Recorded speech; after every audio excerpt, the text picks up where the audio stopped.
রাসূলুল্লাহর সুন্নতের মালা গলায় লাগাও। কিন্তু তুমি রাসূলের সুন্নতের প্রতি পরোয়া করো না, আল্লাহর ইবাদত বন্দেগী করো নাই, মসজিদ চিনো নাই, তুমি দুনিয়া চিনেছ, দুনিয়ার চাকচিক্য চিনেছ, দুনিয়ার সব কিছু বানদৌলত দ্বন্দ্বৌলত চিনেছ। কিভাবে তুমি ধন সম্পদ উপার্জন করবা, কোন পন্থায় অবলম্বন করবা, কোন পন্থা অবলম্বন করে ধন সম্পদ টাকা পয়সা উপার্জন করবা, তুমি তা চিনেছ, কিন্তু আল্লাহর ঘর চিনো না, রাসূলুল্লাহর সুন্নত এবং আদর্শের মালা গলায় লাগাও নাই। যদি কোনো আলেম, যদি কোনো নেককার তোমাদেরকে আহ্বান করত, এরে ভাই দুনিয়ার মধ্যে আর কয়দিন থাকবেন, আসো আল্লাহর ঘর মসজিদের দিকে আসো, নামাজ পড়ো, নামাজ পড়ো, আল্লাহর গোলামি করো, আল্লাহর কদমে সেজদা দাও। তখন তুমি বলতে যে আল্লাহ কি, আল্লাহ কি, জান্নাত জাহান্নাম নাই, আল্লাহ নাই, নবীও নাই, কিছুই হবে না, মরলে কোনো শাস্তি নাই, এভাবে তুমি উড়াইয়া দিতা। এভাবে কি দিতা? উড়াই দিতা, বলতা আল্লাহ নাই, আল্লাহ নাই, ইবাদত নাই, রাসূলুল্লাহ নাই, রাসূলের আদর্শ নাই, এগুলো সব মিথ্যা। এগুলো কি সব মিথ্যা, আল্লাহর উপর মিথ্যার তুহমত দিয়েছ। এজন্য চোখ বন্ধ করার পর অপমানজনক শাস্তি আল্লাহ তোমাদের জন্য নির্ধারণ করে রেখেছে। এখন কোথায় পলায়ন করো? এখন বের হও, পালাইবার কোনো জায়গা নাই। দুনিয়ার কোনো প্রযুক্তির মাধ্যমে, দুনিয়ার কোনো ক্ষমতার মাধ্যমে কখনো মৃত্যুকে আটকিয়ে রাখতে পারবে না। পৃথিবীর মধ্যে তাকিয়ে দেখো, যত ক্ষমতাধর বাদশা ছিল, যত টাকা পয়সাওয়ালা ছিল, তার ধন সম্পদ দুনিয়াতে রয়ে গেছে, তার ছেলে সন্তানরা ভোগ করতেছে, কিন্তু যে মালিক ছিল 3টা কাফন নিয়ে কবরে চলে গেছে। এর মুসলমান ইমানদার আল্লাহর গোলাম, এত অহংকার কিসের, এত দাম্ভিকতা কিসের, এত দাম্ভিকতা অহংকার কিসের? আল্লাহকে চিনো না তুমি, আল্লাহর উপর তুমি তুহমত লাগাও যে আল্লাহ নাই, ইবাদত করলে কি হবে, সওয়াব দা কি হবে, নেক দিয়া কি হবে, বলে না? এগুলো বলার দ্বারা আল্লাহর উপর মিথ্যা আরোপ করা হয় যে আল্লাহ নাই, জান্নাত নাই, জাহান্নাম নাই। 1 নম্বর কারণ অপমানজনক শাস্তির 1 নম্বর কারণ কি? আল্লাহর উপর অসত্য বলতে। আল্লাহ নাই, ইবাদত দিয়ে কি হবে, জান্নাত নাই, জাহান্নাম নাই, কিচ্ছু হবে না। 2 নম্বর, পৃথিবীর বুকে আল্লাহর অনেক নিদর্শন রয়েছে, আল্লাহর অনেক নিদর্শন রয়েছে, আয়াত রয়েছে। এই পৃথিবীর মধ্যে দেখেন সূর্য রয়েছে, গাছপালা রয়েছে, আল্লাহর অনেক নিদর্শন রয়েছে। ওই নিদর্শনগুলো দেখে দেখে মুমিনের ঈমান তাজা হবে। কি হবে? ঈমান তাজা হবে। কিন্তু নাফরমান বলতো এগুলো আল্লাহ সৃষ্টি করে না, এগুলো প্রাকৃতিকভাবে হয়েছে। কিভাবে? প্রাকৃতিকভাবে হয়েছে, এগুলো আল্লাহ সৃষ্টি করে নাই। চাঁদ সৃষ্টি করে নাই, সূর্য সৃষ্টি করে নাই, পাহাড় পর্বত সৃষ্টি করে নাই, বৃক্ষরাজি কোনো কিছু আল্লাহ তাআলা সৃষ্টি করে নাই, প্রাকৃতিকভাবে হয়েছে। দ্বিতীয় কারণ, ওয়া কুনতুম আন আয়াতিহি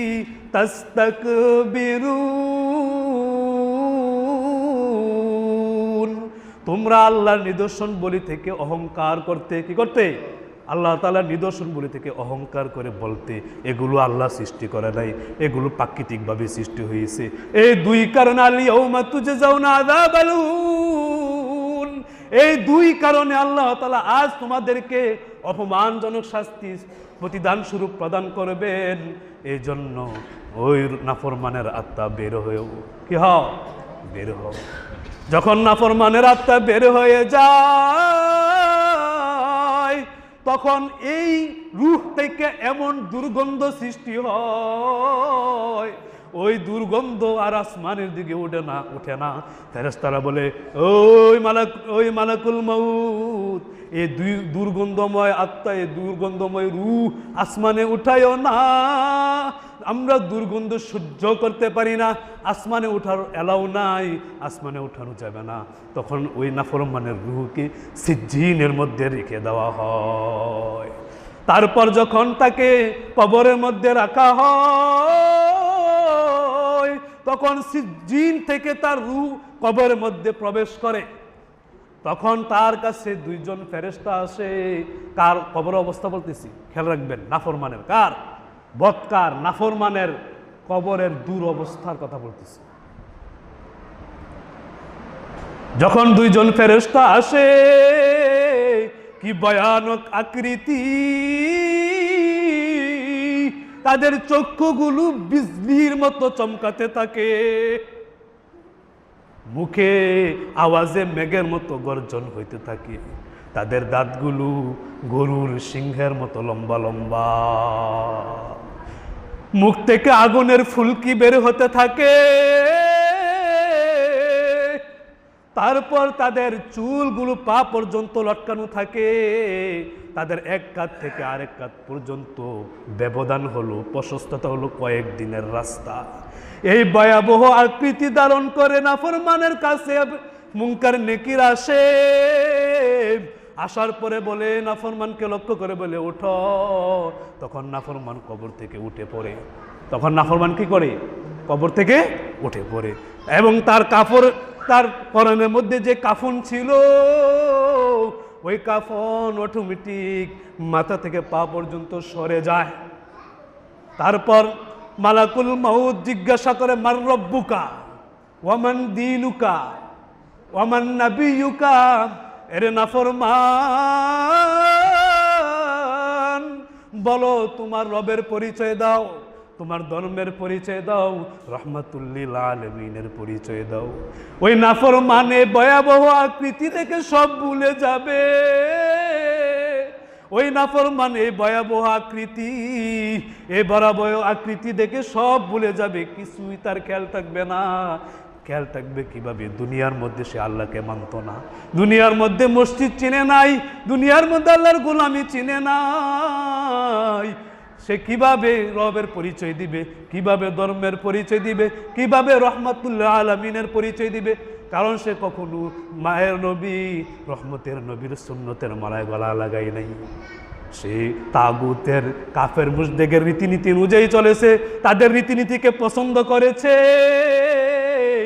আর যারা রহমতুল্লাহ আলামিনের আদর্শের গলায় মালা গলায় লাগাইছে, তাদেরকে বলেছে যে তারা হলো ধর্মান্ধ, তারা হলো মৌলবাদী, তারা হলো ধর্মান্ধ, সমাজের মধ্যে বোঝা, এমন বিভিন্ন তহমত দিয়েছে। এখন নাফরমানের কেউ বাঁচাবার নাই। এই ভয়াবহ আকৃতি দেখে নাফরমান কিছুই বলতে পারবে না। নাফরমান কিভাবে বলবে ভয়াবহ আকৃতি? দুনিয়ার মধ্যে তো রবকে চিনে নাই, দিনকে চিনে নাই, রহমতুল্লাহ আলামিন চিনে নাই। সে ধর্মকে তার স্বেচ্ছাচারী জীবনযাপনের পথে বাধা মনে করেছে। আমার মায়ার নবীর আদর্শ সে পরোয়া করে নাই। আজ শুধু একটা জবাব দিবে, তার জবানে শুধু একটা আওয়াজই আসবে, সেটা হলো হা হা লা আদরি, হা হা লা আদরি, হায় হায় আমি কিছুই জানি না, হায় হায় আমি কিছুই জানি না, হায় হায় আমি কিছুই জানি না। তখন আসমান থেকে ফানাদা মুনাদাম মিনাস সামা, তখন আসমান থেকে একটা আওয়াজ ঘোষণা দিবে যে আনকাদাবা আব্দি, আমার বান্দা, এই নাফরমান বান্দা মিথ্যা বলেছে। ফাআলবিসুহু মিনান নার ওয়া আফরিশুহু মিনান নার ওয়াফতাহু লাহু মিনান নার।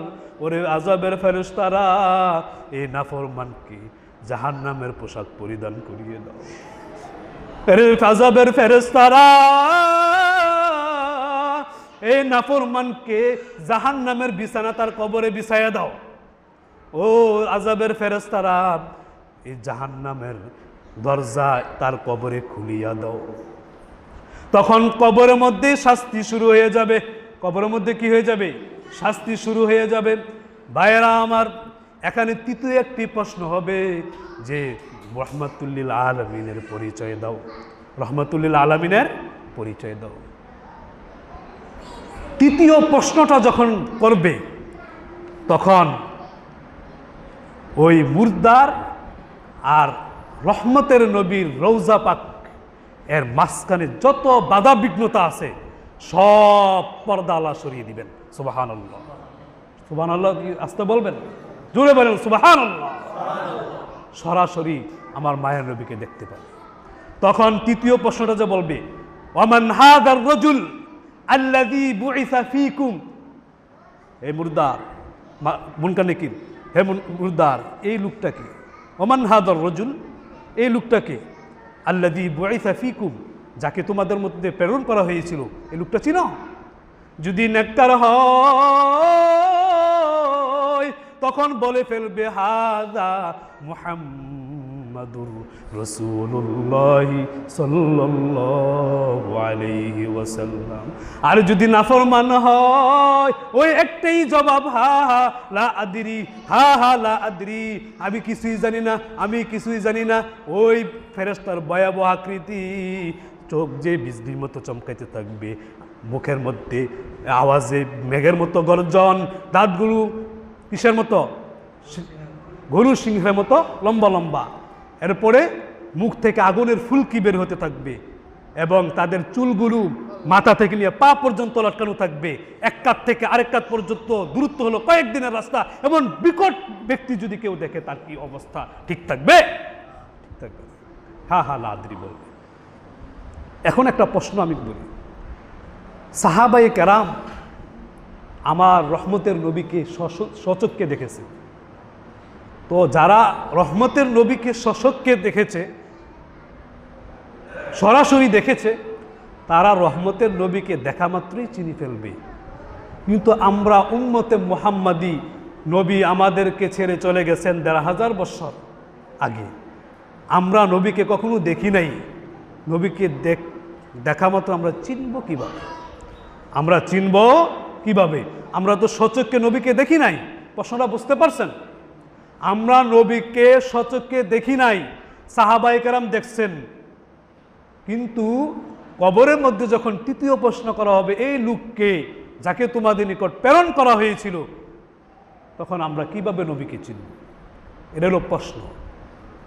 নবীকে দেখি নাই আমরা। দেখলেও তো দুনিয়ার মধ্যে যদি কাউকে আপনি দেখেন, অবশ্যই মৃত্যুর পরে তাকে দেখলে চিনবেন, তো নবীকে তো দেখি নাই। তো তৃতীয় প্রশ্নটা যে করবে, দেখলে চিনব কিভাবে আমরা? এর একটা এই উত্তরটা জানতে হইলে আপনার আল মেরকাত ফি শারহিল মেশকাত, মেশকাত শরীফের ব্যাখ্যাগ্রন্থ মেরকাতে মোল্লা আলী কারি রহমতুল্লাহি আলাই একটা ওয়াকিয়া রেখেছেন, ওনার নিজের সাথে ঘটে যাওয়া একটা ঘটনা। ওই ঘটনার দ্বারা ওনার স্পষ্টভাবে এই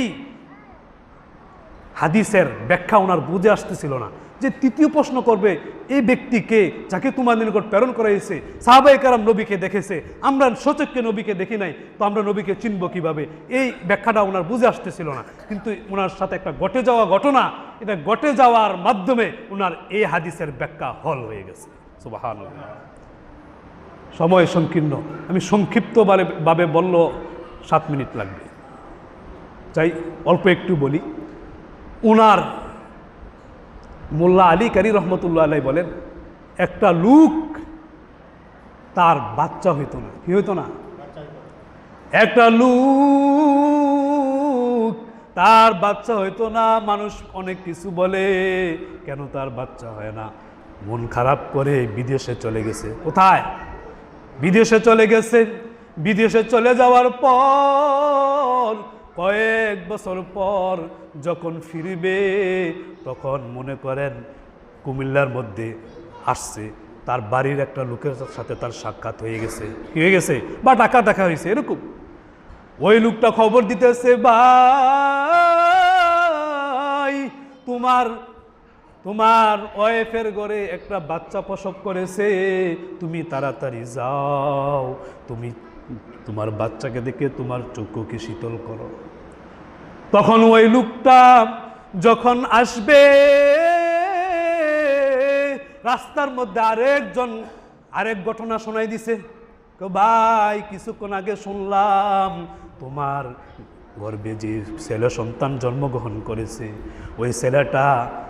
ওই ছেলেটাকে নিয়ে গেছে ডাকাতের দল। কে? ডাকাতের দল। ও তোমার ছেলেকে নিয়েছে, তোমার স্ত্রীকে হত্যা করে ফেলেছে। কি একটা করুণ কাহিনী। ওই লোক আর বাড়িতে ফিরে যায় না, সরাসরি ওই লোক আমার মায়ার নবীর মদিনা শরীফে চলে গেছে। আমার মায়ার নবীর মদিনা শরীফে চলে রোজা পাকের মধ্যে মদিনা মসজিদে নববীতে নামাজ পড়ে আর আল্লাহর কাছে কান্না, হে দয়ার মালিক, আমার মতো দুঃখী আর পৃথিবীতে নাই, আমার মতো দুঃখী কি আর পৃথিবীতে নাই, আমি বড়ই দুঃখী। আল্লাহ আমাকে ধৈর্য ধারণ করার তৌফিক দাও। মোল্লা আলী কারি রহমতুল্লাহ আলাইহি ওই মদিনা শরীফের মধ্যে ছিল। মদিনা শরীফের মধ্যে থাকি ওনাকে তিনি প্রায়ই লক্ষ্য করতেন, পর্যবেক্ষণে রাখতেন যে লোকটা নীরবে ইবাদত করে আল্লাহর কাছে কান্না করে, বিমর্ষ চেহারা, মনে হয় লোকটা কোনো পেরেশানিতে আছে, কোনো অস্থিরতার মধ্যে আছে, কোনো পেরেশানির মধ্যে আছে। তখন মোল্লা আলী কারি রহমতুল্লাহ আলাইহি ওই লোকের কাছে জিজ্ঞাসা করলো, ভাই তোমার কি সমস্যা? তোমাকে দেখতেছি মদিনা শরীফের মধ্যে বেশ অনেক দিন ধরে দেখতেছি, তুমি এখানে নামাজ পড়ে ইবাদত করো, আল্লাহর কাছে কান্নাকাটি করো, আর বিমর্ষ অবস্থায় তোমাকে দেখি, পেরেশানি অবস্থায় তোমাকে দেখি, তোমার চিন্তাগ্রস্ত অবস্থায় তোমাকে দেখি, কারণ কি? ভাই আমার জীবনে অনেক দুঃখ রয়েছে, আমার জীবনে অনেক কাহিনী রয়েছে। তখন তিনি পুরা প্র্যাকটিক্যালভাবে এমনভাবে বর্ণনা দিল, মানে প্র্যাকটিক্যালভাবে ঘটতেছে। এভাবে বর্ণনা দেওয়ার পর মোল্লা আলী কারি রহমতুল্লাহ আলাইহি বললেন, ভাই সম্পূর্ণ ঘটনা শুনলাম, শোনার পরে এখন আমার মনে হয় আপনার স্ত্রী তো মেরে ফেলছে, বাচ্চাকে তারা ছিনতাই করে নিয়ে গেছে, তার মানে হয়তো আপনার বাচ্চা বেঁচে আছে। আসেন আমরা গিয়ে মুলতাজামে কি করি। মুলতাজাম হলো কাবা শরীফের একটা জায়গা। এই মুলতাজামে যাই, আমি দোয়া করব আর তুমি আমিন আমিন বলবা। আমি দোয়া করব, তুমি কি বলবা? আমিন আমিন বলবা। যখন মক্কা শরীফে গিয়ে মুলতাজিমে দাঁড়িয়ে মোল্লা আলী কারি রহমতুল্লাহ আলাইহি বললেন, এরে দয়ার মালিক, এই লোকটা অনেক দিন ধরে মদিনা শরীফে দেখি, তাকে আজকে নিয়ে আসছি আপনার কাছে। আল্লাহ তার জীবনে খুবই দুঃখ, আল্লাহ আপনার কাছে একটি আরজ, যদি তার বাচ্চা পৃথিবীর মধ্যে যদি বেঁচে থাকে তাহলে তার মৃত্যুর আগে এক পলক তাকে দেখাইয়ে তার চক্ষু আপনি শীতল করুন এবং কলিজা আপনি ঠান্ডা করে দেন। মোল্লা আলী কারি রহমতুল্লাহ আলাইহি এ দোয়া করতে দেরি, হঠাৎ দেখলেন একটা যুবক এসে ওই লোককে জড়িয়ে ধরলেন। ওই লোকটাও ছেলেকে আব্বু বললেন, ওই ছেলেও ওই লোকটাকে আব্বু বললেন। মোল্লা আলী কারি রহমতুল্লাহ আলাইহি বললেন, এটা কি অবস্থা? ওই ব্যক্তি তো কখনো কি করে নাই, তার ছেলেকে দেখে নাই, জন্ম হওয়ার পর থেকেও আব্বু হয়ে ডাক দিল কেন? তার সাথে যে একটা রক্তের সম্পর্ক আছে, এই জন্য বাবা দেখে ছেলেকে চিনে ফেলছে, ছেলেও বাবাকে দেখে চিনে ফেলছে রক্তের সম্পর্ক কারণে। ঠিক তদ্রুপভাবে দুনিয়ার মধ্যে রহমাতুল লিল আলামিন আমার মায়ার নবীর আদর্শের মালা যে গলা লাগিয়েছে, আমার মায়ার নবীর আদর্শ অনুযায়ী যে চলেছে, ওই লোক যদিও আমার মায়ার নবীকে সচক্ষে দেখে নাই, কিন্তু সুন্নতের সাথে সম্পর্ক থাকার কারণে তৃতীয় প্রশ্নের বেলায় আমার মায়ার নবীকে দেখে সেই বলে ফেলবে, হাদা মুহাম্মাদুর রাসূলুল্লাহ সাল্লাল্লাহু আলাইহি ওয়াসাল্লাম। আল্লাহ তাআলা আমাদেরকে মৃত্যুর স্মরণ বেশি বেশি করে মসজিদে এসে আল্লাহর ইবাদত বন্দেগী করে মৃত্যুর প্রস্তুতি নেওয়ার তৌফিক দান করুক। সুবহানাকাল্লাহুম্মা বিহামদিক আশহাদু আল্লা ইলাহা ইল্লা আনতা আস্তাগফিরুকা ওয়া আতুবু ইলাইক। যারা 4 রাকাত কিবলা জুমা পড়েন অতি দ্রুত পড়ে নিন।